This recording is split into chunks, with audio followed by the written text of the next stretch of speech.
एक बात तुम दोनों कान खोलकर सुन लो। हेतल की शादी सिर्फ गुजराती वैष्णव परिवार में ही होगी, लेन देन के साथ या लेन देन के बगैर। समझ गई ना तुम? और तुम भी। जजमान, वर और कन्या की कुंडलियां मिला लें। हाँ हाँ, ये लीजिए हमारी बेटी की कुंडली।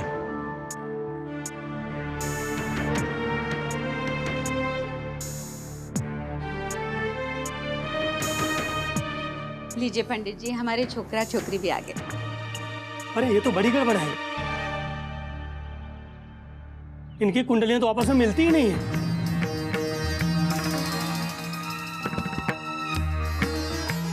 खबर न हो तो कह दो, पंडित जी आप ही ने तो कहा था कि लड़का भी मांगलिक है। हाँ, लड़का मांगलिक है, पर आपकी बेटी का मंगल अति भारी है और ऊपर से निजगृह में है।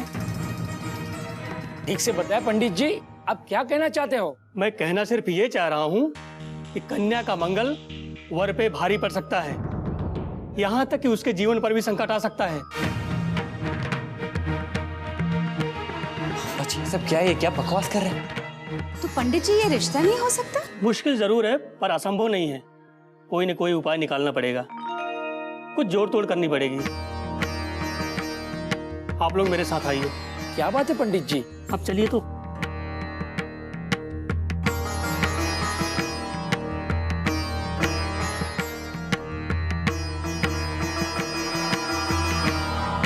अंबाजी प्लीज, ये तमाशा अभी के अभी बंद करा दीजिए।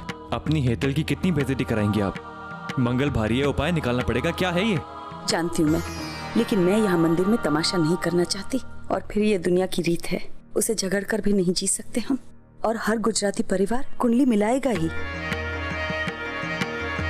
तेरी बहन को इससे गुजरना होगा, आदत डालनी होगी। अनुकल, ये रिश्ता बा लेकर आई है, मैं निरादर नहीं कर सकती मना करके। मुझ में और तेरी बीवी में बहुत फर्क है।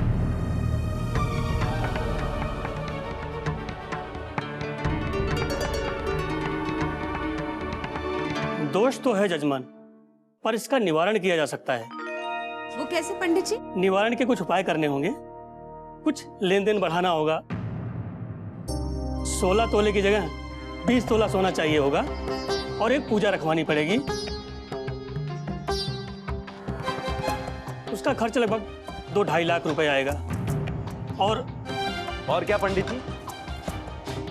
मंगल भारी होने पर एक उपाय लिखा गया है शास्त्रों में। यदि इस विवाह से पहले कन्या का विवाह किसी वृक्ष अर्थात किसी पेड़ से करा दिया जाए तो उस पर आने वाली सारी मुसीबतें उस पेड़ के नाम हो जाएंगी। अगर हेतल का विवाह किसी पेड़... आप क्या कह रहे हैं पंडित जी? दिमाग ठीक है ना आपका? पेड़ से शादी? अनुकल चुप कर। क्यों बा? मैं क्यों चुप हो जाऊं? आप इन्हें चुप कराइए ना, कैसी उटपटांग बातें कर रहे हैं? What nonsense is he talking about? खबर न हो तो कह दो, अंग्रेजी में पटपट करने से शास्त्र बदल नहीं जाता। शास्त्रों के नाम पे धोखाधड़ी का नया धंधा बना रखा है इन लोगों ने। ओहो मास्टर जी, आप चुप रहिए। क्या चुप? तुम डॉक्टर हो ना नीलेश कुमार, तुम इन बातों में कैसे आ सकते हो? साइंस के स्टूडेंट रहने के बाद भी इतने अंधविश्वासी कैसे हो सकते हो तुम? तुम्हें क्या लगता है किसी पेड़ से या किसी खंबे से शादी करके मंगल उतारा जा सकता है? या लड़की वालों को दहेज के नाम पे लूटने का गोरख धंधा है तुम्हारे और तुम्हारे माँ बाप का?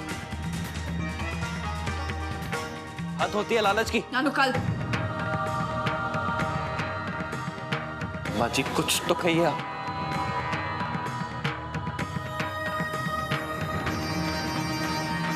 क्षमा कीजिए, लेकिन मैं अपनी बेटी का विवाह आपके यहाँ नहीं करना चाहती।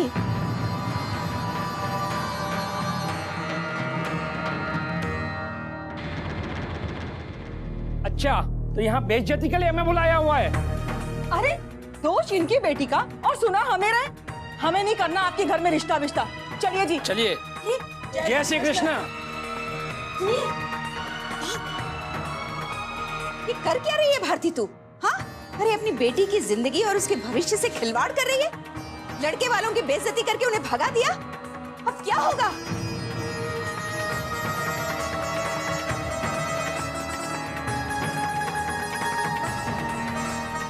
होगा क्या? इस सब के बाद आप मुझसे ये उम्मीद मत रखिएगा बहन जी कि आपकी पोतियों के लिए रिश्ता खोज के लाऊं। इतना बड़ा कांड किया है आपकी बहू और उसके बेटे ने, लड़के वालों का निरादर करके भगा दिया उन्हें। ये बात हमारी बिरादरी में आग की तरह फैलेगी और अब हेतल ही नहीं, आपकी दूसरी बेटी की शादी भी अपनी बिरादरी में नहीं हो सकती।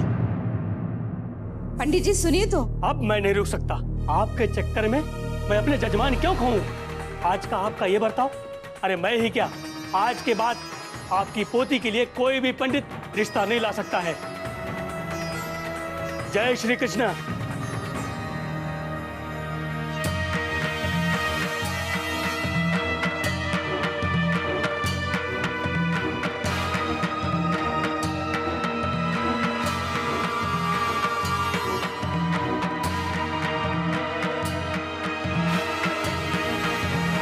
देखा तूने क्या किया भारती? अरे अपने ही हाथों अपनी दोनों बेटियों के जीवन का सर्वनाश कर दिया तूने। सर्वनाश कर दिया तूने।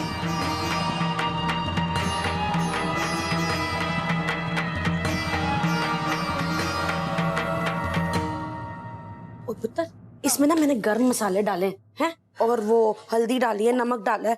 कोई पूछे ना तो बता देना है। हाँ मॉम, मुझे ना सब याद रहेगा, राइट? पुत्र रोटी कब पलटेगी? जब जल जाएगी तब। ध्यान ही नहीं है तेरा मेरे बातों पर। किसी को पता ना चले कि तुझे रोटी बनाने नहीं आती। मॉम की कनाडा का मैप बनाने की कोशिश कर रही है तू। क्या? रिलैक्स। ठीक से बेल ना। हाय, हाले खाना नहीं बनया? ओहो, हम तो कब के तैयार हैं जी। वैसे विमी, आज दारजी नाल पैम और करण की बात करके देखना। पहले उन्हें हमारी पैम के हाथ का खाना तो खाने दे, फिर मैं बात करती हूँ दारजी से। अच्छा, देख ज्यादा देर ना करियो, हैं? इंज ना हो कि तू कुछ बोल ही ना पाए और हम दोनों यूं ही वापस चले जाएं। हाय हाय, ऐसे कैसे लौट जाएगी? अभी तो आई है तो डिम्पी। और तुझे पता नहीं है, और मेरे वीजा में ना बड़ी प्रॉब्लम हो गई है। मैं तो सोच रही हूँ कि आज एम्बेसी जाकर आती हूँ, पता तो करूँ हुआ क्या है ना। मैं बस पूछ रही हूँ, तुझ पर किसी तरह का प्रेशर तो नहीं है ना? देख, अगर करण को लेके इसके साथ बात नहीं बन रही है ना तो मुझे साफ साफ बता देना। हाँ, मैं अपनी परमिंदर के लिए कोई दूजा मुंडा ढूंढ लूंगी। हाँ नहीं नहीं डिम्पी, तू बस मैंने थोड़ा टाइम दे, मैं बात करती हूँ। हाँ अच्छा, मैं ये लेके जा रही हूँ, तो उसी लोग छेती आओ। हाँ ठीक। ये वीजा का क्या चक्कर है? बस तू मुझे सुनती रहे, तुझे कितनी बार कहा। रोटी बेल, छेती बेल, दारजी आ गए होंगे। दारजी, आपने करण के रिश्ते के बारे में क्या सोचा है? मुझे तो लगता है हमें अपने पिंड में खबर फैला देनी चाहिए कि हम करण के लिए लड़की ढूंढ रहे हैं। देखिएगा कैसे अच्छी लड़कियों के रिश्ते आने लगेंगे। पिंड की हो चाहे शहर की हो, बहू तो मुझे तेरी जैसी चाहिए, तो इस घर को संभाल सके, ये तेरे करण को संभाल सके, जैसे पुत्र तूने गुरनाम को संभाल लिया। सच तो यह पुत्र की तेरे बिना कोई निभा भी नहीं सकती थी गुरनाम के साथ में। दारजी, मैं कह रहा था जरा आप करण से भी तो एक बार पूछ लीजिए कि उसे कैसी लड़की चाहिए। हाँ, पुत्र बताना। मैं क्या बताऊं चाचा जी। दारजी, आपको पता है आज सारा खाना पैम, मेरा मतलब है परमिंदर ने बनाया है। हाँ पुत्र, तू खाना बनाना भी जानती है? जी दारजी, डिम्पी ने कनाडा में रह के भी पैम को बिल्कुल हिंदुस्तानी लड़की की तरह ही पाला है। हम रहते कनाडा में जरूर हैं, लेकिन हमारे मन में भी नानक बाबा की तस्वीर रहती है। हाँ, हम बसते विलायत में हैं, लेकिन अब भी अपनी मिट्टी से जुड़े हुए हैं हम। हाँ, बहन तो खड़ी क्यों है? पुत्र बैठा। बहन तो बैठ सकता।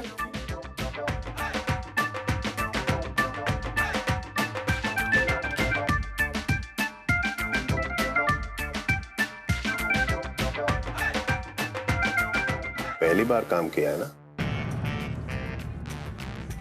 दिखा दिखा ना। No it's fine, okay. दिखा ना अंगूठा।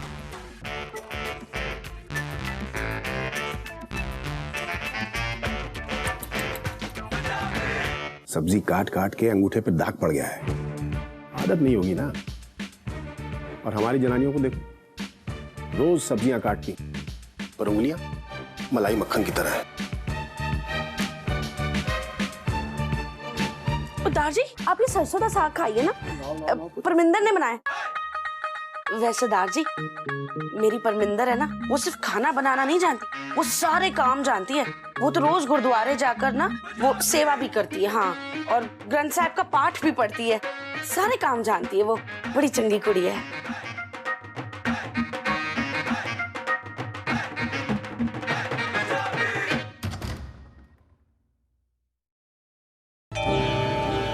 क्या हुआ?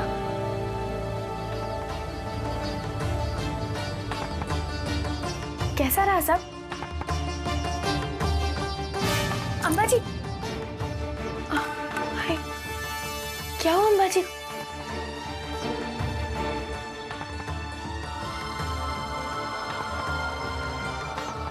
क्या हुआ? बोलना है तल।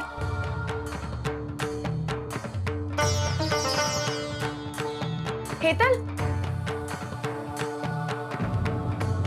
ये भाभी, इस वक्त हेतल दीदी से कुछ मत पूछिए, ये रिश्ता नहीं हुआ। टूट गया रिश्ता? ये तो बहुत अच्छा हुआ। बोलो, यहाँ नन का रिश्ता टूट गया और भाभी कहती है अच्छा ही हुआ। वाह, तुम्हें तो अच्छा लगेगा ही बहू रानी। तुम्हारे पति के पैसे जो बच गए, बहन की शादी का खर्चा जो नहीं करना पड़ रहा है ना? चल बीजल। भाभी, आप उनकी बातें दिल पे मत लीजिए। मैं जानती हूँ आप ये इसलिए कह रही होंगी कि ऐसा रिश्ता जुड़ने से अच्छा है तो रिश्ता हो ही ना, राइट?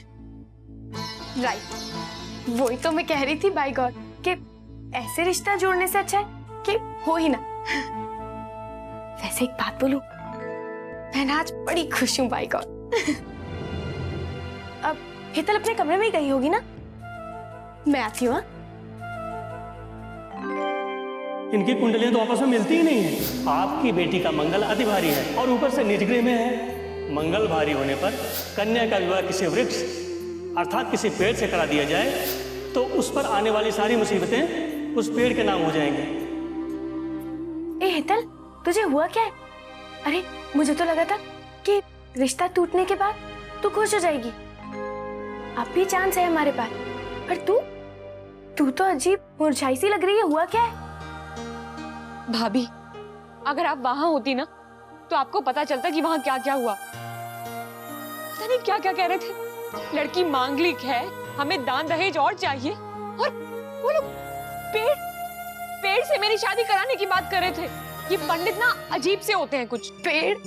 जस्ट इमेजिन, पेड़ से अगर तेरी शादी होती तो क्या होता? मिस्टर एंड मिसेस पेड़। भाभी प्लीज। अच्छा सॉरी। देख, लेकिन तू हंसी तो सही ना। देख हेतल, मैं समझ सकती हूँ तुझ पे इस वक्त क्या बीत रही होगी, पर देख, सब भूल जा, कुछ ऐसा नहीं हुआ। तेरे भैया और अंबाजी है ना तेरे साथ, और सबसे ज्यादा तेरी भाभी तेरे साथ है, बाय गॉड। हाँ, पर अब बस तू हिम्मत करके ना किसी तरह अंबाजी से करणवीर जी के बारे में बात कर ले, सब ठीक हो जाएगा, देख लियो।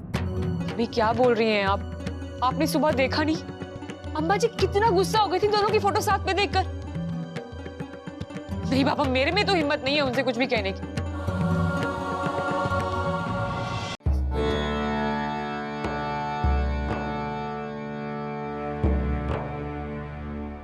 अले भारती,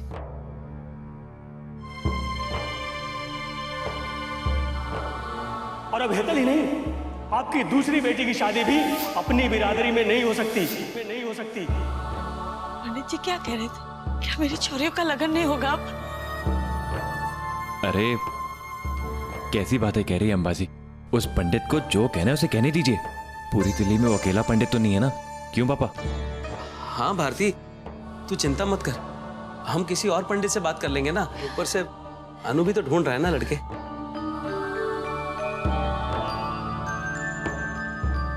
अंबाजी, सारे लड़के एक जैसे नहीं होते। क्या गुजरातियों में समझदार पढ़े लिखे लड़के नहीं मिलेंगे? या कोई ऐसा नहीं मिलेगा जो बिना किसी लालच के बिना किसी अंधविश्वास के हमारी हेतल का हाथ थाम सके। सिर्फ गुजराती नहीं, गुजराती वैष्णव लड़का चाहिए मुझे अपनी हेतल के लिए। हाँ अंबाजी, वैष्णव भी होगा, एकदम शुद्ध शाकाहारी। आप चिंता मत कीजिए, मुझे अब से बस 1 हफ्ते का टाइम दीजिए। मैं हेतल के लिए एक से एक अच्छे लड़कों की लाइन लगा दूंगा, इतने अच्छे कि आप खुद तय नहीं कर पाएंगी कि कौन ज्यादा अच्छा है। सच ना? प्रॉमिस।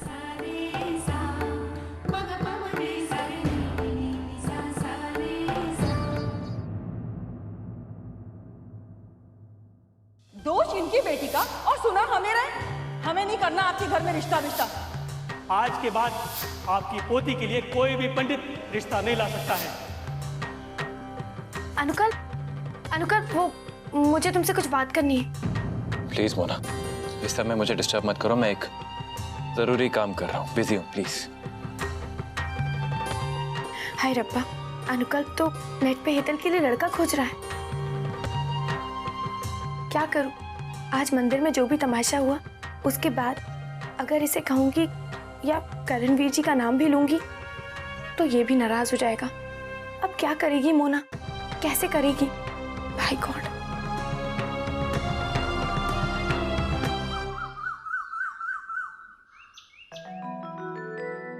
अंबाजी, हेतल के रिश्ते के लिए जो नेट पर प्रपोजल डाले थे ना, उसके कुछ जवाब आए हैं। आइए आपको दिखाता हूँ। ये देखिए। ये लड़का अमेरिका में जॉब करता है, घर परिवार अहमदाबाद में सेटल्ड है, वैष्णव है, सिगरेट शराब को एकदम हाथ भी नहीं लगाता। और ये समीर है, मुंबई में इंजीनियर है, एक बड़ी कंस्ट्रक्शन कंपनी में काम करता है। ये लोग पुल और फ्लाईओवर बनाते हैं। परिवार सुसभ्य है और देखने में अच्छा ही लग रहा है। हाँ, दिखता तो अच्छा है। तो आप कहें तो मैं एक मेल करके दोनों परिवारों के मिलने का बंदोबस्त कर दूं? हाँ, जैसा तू ठीक समझे। पर तुझे पता है ना हमारी हेतल के लिए कैसा लड़का चाहिए, संस्कारी होना चाहिए, बड़ों का आदर करना चाहिए, हमारी हेतल का ध्यान रखे, उसका ख्याल रखे और जो खुद के पैरों पर खड़ा हो, किसी पर निर्भर ना हो। जी हाँ, मैं एकदम ऐसा ही लड़का लेके आऊंगा अपनी हेतल के लिए, आप बिल्कुल फिक्र मत कीजिए। तो मैं चलूं ऑफिस? अच्छा चल, नाश्ता दे देते। चल चल चल। अम्मा जी, मैं भी चलूं क्या? रहने दे, मैं कर लूंगी। लड़का संस्कारी हो, अपने पैरों पे खड़ा हो, बड़ों की इज्जत करता हो और हेतल का ध्यान रखता हो। अरे मेरे करणवीर जी से ज्यादा अच्छे से ये सब कौन कर सकता है? सच्ची, अम्बा जी को जो जो क्वालिटीज चाहिए ना, वो सारी तो मेरे वीर जी में है। हाँ, पर उन्हें ये कौन समझाएगा? भाई गॉड। करणवीर जी सामने खड़े और ये लोग पता नहीं कहां कहां लड़के ढूंढे जा रहे हैं। भाई गॉड, पर क्या फायदा, तुझमें तो इतनी हिम्मत है नहीं। अम्बा जी से इतनी डरती जो है। सही कह रहा था अनुकल, वो ना तुझे ही पराई आग में कूदने की आदत है। बाई गॉड, जबरदस्ती के लिए इतना बड़ा रिस्क ले रही थी मैं। भाई रब्बा, और ये हेतल तो, इसमें तो हिम्मत ही नहीं है, कुछ नहीं कह सकती। मैं ही ना, मैं अब किसी की कोई हेल्प शेल्प नहीं करने वाली, जो होना है वही होगा।